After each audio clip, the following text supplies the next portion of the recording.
Nagsimula ang pelikula sa taong 1982 sa Freddy's Pizza Restaurant, kung saan tila normal ang lahat habang naglalaro at nagsasaya ang mga bata. Ngunit sa gitna ng kasiyahan, ang isang batang babae na nagngangalang Charlotte ay nakaupo at naghihintay sa kanyang paboritong animatronic, ang Marionette. Habang naghihintay siya, isang batang babae ang lumapit sa kanya at inanyayahan siyang sumama sa kanilang mesa. Pagkatapos umupo kasama nila, napansin ni Charlotte ang isang lalaking nakasuot ng dilaw na costume na kuneho na gumagawa ng kanyang mga karaniwang krimen at dinala niya ang isa sa kanyang mga biktima. Dahil sa gulat, desperadong humingi ng tulong si Charlotte sa mga magulang na nasa paligid, ngunit ang lahat ay masyadong abala at hindi siya binigyang pansin. Dahil dito, nagpa siya si Charlotte na iligtas mag-isa ang bata. Pumasok siya sa madilim na eskinita sa likod ng restaurant kung saan nakita niya si William na sinusubukang patayin ng bata. Tahimik na lumapit si Charlotte upang abutin ang bata, ngunit biglang nawala si William. Binuhat ni Charlotte ang walang malay na bata at sinubukang tumakas, ngunit kumuha si William ng kutsilyo at hinabol siya habang karga niya ang bata. Nang makitang ang lahat ay abala pa rin, sumigaw ng malakas si Charlotte para mapansin ng mga tao ang nangyayari. Nagising ang bata at muling nakasama ang kanyang pamilya, habang nakita ng lahat na si Charlotte ay may saksak sa likod. Bumagsak siya sa trapdoor at namatay sa harap mismo ng mga tao. Sa sandaling iyon, lumitaw ang parang puppet na animatronic na tinatawag na Marionette at karga-karga ang bangkay. Lumipas ang panahon, nagkaroon ng investigasyon, ngunit nakatakas si William sa responsibilidad sa pangangatwiran na si Charlotte ay napadpad sa isang ipinagbabawal na lugar at aksidenteng nasaktan. Ang lugar ay isinara, ngunit na-dismiss ang insidente at ilang mga lokasyon ng restaurant ang nagbukas pagkalipas ng ilang sandali. Lumipat tayo sa kasalukuyan at nakilala natin si Vanessa, anak ni William, na nagdurusa sa psikolohikal na trauma mula sa mga gawain ng kanyang ama. Palaging binabangungot si Vanessa, ngunit nakahanap siya ng kaunting ginhawa sa pakikipagkaibigan kay Mike. Tumawag si Mike upang kumustahin siya at tinanong kung maaari silang magkita mamaya. Patuloy silang nagkikita bilang magkaibigan, kahit na malinaw na malapit na silang maging mas higit pa rito. Naghinala si Abby kay Mike at mapanuksong nagbiro tungkol sa kanyang kadate bago umalis papuntang paaralan. Dumating si Jeremiah upang muling pinturahan ang kanilang bahay at sinabihan si Mike na layuan si Charlotte dahil sa tingin niya ay kakaiba siya. Ipinagtanggol ni Mike si Charlotte at idinagdag na inilalayo niya si Abby sa lahat ng bagay dahil marami na itong pinagdaanan. Sa bus, ikinwento ni Abby ang tungkol kay Vanessa at sa dilaw na kuneho, ipinaliwanag na ang katawan ng kuneho ay nasa Freddy's Pizza pa rin, ngunit hindi siya pinaniwalaan ng ibang mga bata at iniisip na baliw siya. Sa paaralan, sa robotics class, binalaan ng guro ang lahat na tapusin ang kanilang proyekto sa Biyernes, kung hindi ay babagsak silang lahat. Malinaw na ayaw niya kay Abby, lalo na ngayon na siya at ang kanyang pamilya ang nagpasikat sa animatronics at naniniwala siyang ang paaralan ay nagtuturo ng tunay na robotics, kaya palagi siyang tutol dito. Isang batang lalaki ang nakapansin sa kasanayan ni Abby at nagsabi sa kanya na marahil ay dapat niyang ayusin ang kanyang mga kaibigang animatronic na pumukaw sa kanyang kuryosidad. Nang gabing iyon, naghanda si Mike na lumabas kasama si Vanessa at sinabihan si Abby na magpakabait. Si Abby, na nahuhumaling sa animatronic at itinuturing silang mga kaibigan, ay nagtanong kung maaari silang bisitahin, ngunit tumanggi si Mike, nangakong aayusin niya sila sa lalong madaling panahon at pinayuhan siyang magkaroon ng mga totoong kaibigan pansamantala. Nagagalit, nanood na lang si Abby ng isang horror show sa TV habang sinasabi ni Mike na mag-uusap sila pagbalik niya. Kalaunan, hinihintay ni Mike si Vanessa sa restaurant. Dumating siya na nakasuot ng magandang damit at ipinaliwanag na hindi lamang ito isang normal na pagkikita. Sinabi ni Vanessa na kumuha siya ng klase para libangin ang sarili, habang inamin naman ni Mike na hindi niya alam kung paano pakikitunguhan si Abby at ang mga kaibigan nitong animatronic. Sinabihan siya ni Vanessa na maging tapat kay Abby. Sinubukan din ni Mike na ipanatag si Vanessa tungkol sa kanyang mga panaginip at sa kanyang ama. Nang gabing iyon, umuwi si Mike at natuklasang wala si Abby.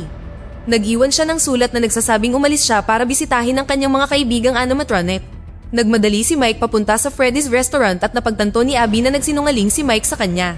Natagpuan niya ito sa gitna ng lugar at humingi ng paumanhin sa pagsisinungaling tungkol sa pagpaplano na ayusin ng mga animatronics.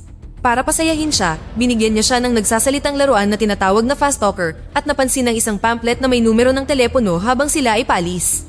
Samantala, isang grupo ng mga kabataan na gumagawa ng dokumentaryo na tinatawag ang kanilang sarili bilang mga ghost hunter ang dumating sa Freddy's Pizza. Sinabi ng kanilang pinuno, si Lisa, na ito ang pinakauna at posibleng pinaka-nakakatakot na lokasyon. Ang binatilyong tumawag sa kanila, si Michael, ay malugod silang tinanggap at ipinakita sa kanila ang iba't ibang bersyon ng Freddy's Pizza at ng iba pang animatronics. Nakarinig ng musika si Lisa at piniling manatili, iminungkahi na maghiwalay sila. Ngumiti si Michael, nasisiyahan sa nangyayari. Habang papasok si Lisa sa isang silid patungo sa musika, naglibot si Alex, napansin na may kakaiba sa mga instrumento, at nahulog sa tubig. Nakakita si Lisa ng isang malaking kahon ng regalo sa tabi ng isang music box at pinatay ang musika, dahilan para magising ang marionette na sinapian ng espiritu ni Charlotte. Bigla, kusang bumukas ang kahon at tumalon palabas ang marionette na ikinatakot niya. Nang marinig ang ingay, nagsimulang gumalaw ang iba pang mga animatronics. Tumawa si Michael, isiniwalat na ang lahat ng ito ay bahagi ng kanyang plano. Si Alex ay inatake at napatay ng isang animatronic. Nakita ng batang nasa tubig ang isang marionette na nahulog at pagkatapos ay inatake ng daan-daang marionette. Natagpuan ni Michael si Lisa na sinapian ng entity ng marionette. Habang sinasalakay ni Lisa si Michael, tumakbo palabas ng Freddy's Pizza si Michael at ngumiti nang nasa labas na siya. Kinabukasan, sinubukan ni Abby na gawin ang kanyang proyekto para sa kompetisyon, ngunit hindi makapag-focus at sa halip ay sinubukang makipag-ugnayan sa kanyang mga kaibigang animatronic na mimiss sila. Napansin ito ni Mike, ngunit hindi niya alam kung paano siya tutulungan na makalimutan sila. Samantala, sinubukan ni Vanessa na sundin ang payo ni Mike at nag-gym, ngunit patuloy na bumabagabag sa kanya ang mga pangitain ng kanyang ama. Nakikita niya ito kahit saan. Dahil sa takot, pumasok siya sa silid bihisan at itinutok ang kanyang baril sa kanyang tagapagsanay, sa paniniwalang ito ang kanyang ama. Pagkatapos ng klase, sinubukan ni Vanessa na labanan ng kanyang takot at tinipon ang lahat ng gamit ng kanyang ama. Isinara niya ang mga bintana habang iniisip ito. Nakita niya ang isang pangitain ng kanyang sarili kasama siya, na nagsasabi sa kanya na hindi na siya natatakot at hindi na niya ito kailangan. Ngunit hinabol siya nito at tumakbo ang batang Vanessa sa isang silid at ikinulong ang sarili. Hinanap siya ng kanyang ama. Nakakita siya ng isang animatronic na nag-activate at nahuli siya. Sinabi sa kanya ng kanyang ama na siya ay pag-aari nito. Patuloy na tumatakbo si Vanessa at nakita niya ang kanyang sarili na pinatay ang ama bago biglang nagising. Nang gabing iyon, habang natutulog si Abby, nakatanggap siya ng mensahe mula kay Chica na humihingi ng tulong at ibinigay ang address ng orihinal na Freddy's Pizza. Pumuslit palabas si Abby at pumunta roon. Sa loob, nadatnan niyang walang tao ang lugar hanggang sa biglang lumitaw si Chica. Masaya si Abby na muling siyang makita at niyakap siya. Pagkalipas ng ilang araw, dumating si Vanessa sa bahay ni Mike para hanapin siya at si Abby. Natagpuan niya ang laruan sa kwarto ni Abby bago siya ginulat ni Abby.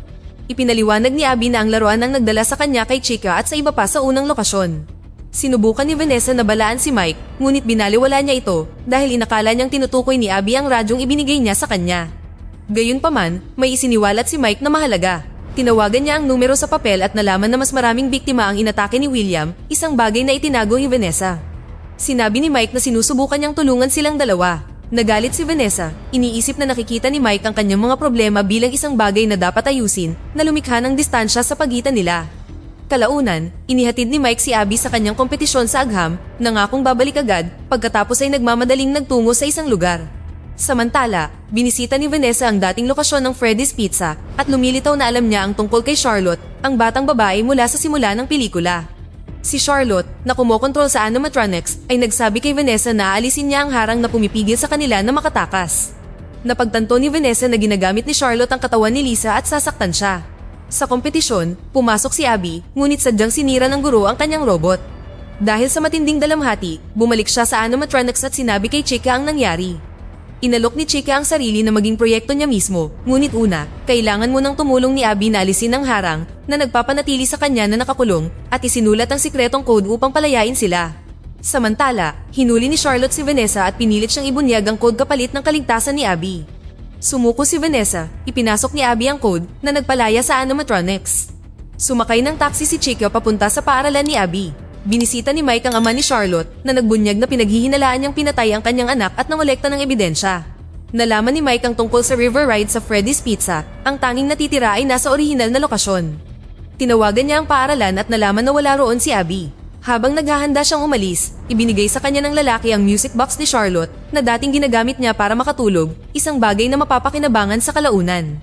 Nagmadali si Mike papunta sa Freddy's Pizza at nakita ang mga sirang animatronics sa lahat ng dako, kabilang ang kay Charlotte.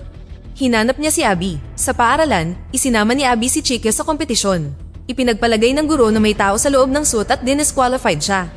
Pagbalik niya para kunin ang kanyang mga susi, may narinig siyang ingay at kinalagkad siya ni Chica papasok sa silid. Sinubukan ng guro na tumakas ngunit nabigo siya at pinatay siya ni Chica.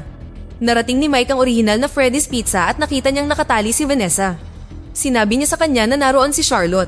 Nanatili si Mike para putulin ang kontrol ni Charlotte at tumungo sila sa security room sa magkahiwalay na daan. Ipinaliwanag ni Vanessa ang mga huling araw ni Charlotte, kung gaano siya nagalit, at tanging ang kanyang music box lamang ang nakakapagpakalma sa kanya. Sinabi ni Mike na mayroon siyang isa. Nahulog siya sa tubig at muntik nang mahuli ng isang animatronic. Isiniwalat ni Vanessa na ang ilang animatronics ay pinupuntirya na ngayon ng mga magulang na bumaliwala kay Charlotte noong araw na namatay siya. Sinabihan niya itong hanapin si Abby habang siya ang bahala sa iba. Nanalo si Abby sa kompetisyon kasama si Chica. Samantala, nag-activate ang prototype animatronics. Nahanap ni Mike ang lokasyon ng Freddy's Pizza at tinawagan si Vanessa, ngunit di nagtagal ay natabunan siya ng mga ingay at naputol ang tawag. Isang animatronic ang sumalakay sa kotse ni Vanessa na naging dahilan ng kanyang pagbangga. Tumakas siya at nagmaneho pa uwi sa mga magulang na siyang nagligtas sa kanila sa tamang oras. Nang mapagtanto ni Charlotte ang kanilang plano, nag-activate siya ng mas maraming prototype para atakihin si Mike. Nagawa niyang i-deactivate ang mga ito. Tinawagan niya si Vanessa at sinabing na-disable niya ang lahat, ngunit nakakita siya ng isang tuldok na aktibo sa bahay niya at tumakbo roon. Habang si Charlotte, na nasa katawan na ngayon ni Chica, ay muling nag-reconnect, dinukot ni Charlotte si Abby. Nasira ang sasakyan ni Vanessa, ngunit dumating si Jeremiah at inihatid siya sa bahay ni Mike. Sinubukan ni Vanessa na tumulong, ngunit natuklasan niyang sinapian na ni Charlotte si Abby. Nakipagpunyagi siya sa kanya hanggang sa dumating si Mike at ginamit ang music box para itaboy si Charlotte na siyang nagligtas kina Abby at Vanessa. Ngunit muling na-activate ang animatronics at pinalibutan sila. Dumating si Michael, na lumilitaw na kapatid ni Vanessa, si Michael Afton, at plano niyang ipagpatuloy ang pamana ng kanyang ama. Bigla, lumitaw ang mga animatronics mula sa nakaraang pelikula at sinira ang kay Michael. Pumunta si Mike sa kabilang lokasyon kanina para humingi ng tulong sa kanila at dumating sila para iligtas sila. Tumulong sina Freddy at Chica na labanan ng iba. Nagsimulang mabigo ang lahat ng animatronic system at nag-shutdown ng mga ito. Sinabihan ng espiritu ni Chica si Mike na alagaan si Abby dahil mawawala na sila doon. Sinubukan ni Michael na tumakas ngunit pinabagsak siya ni Jeremiah. Bago umalis, binalaan nila si Mike na ngayong wala na sila, magiging malaya na siya, bagaman hindi niya maintindihan ang ibig sabihin nito. Inilayo ni Mike si Abby at idinistansya ang sarili kay Vanessa, hindi na nagtitiwala sa kanya pagkatapos ng lahat ng kanyang mga paglilihim. Naiwan si Vanessa na mag-isa, madaling napasok ng espiritu ni Charlotte na sumapi sa kanya nang walang nakakapansin. Dito na nagtatapos ang ating kwento. Sana ay nagustuhan nyo. Mag-subscribe na kung hindi ka pa nakasubscribe, pindutin na rin ang notification bell at like button upang matulungan ang channel at mag-iwan na rin ng komento. Maraming salamat sa panonood.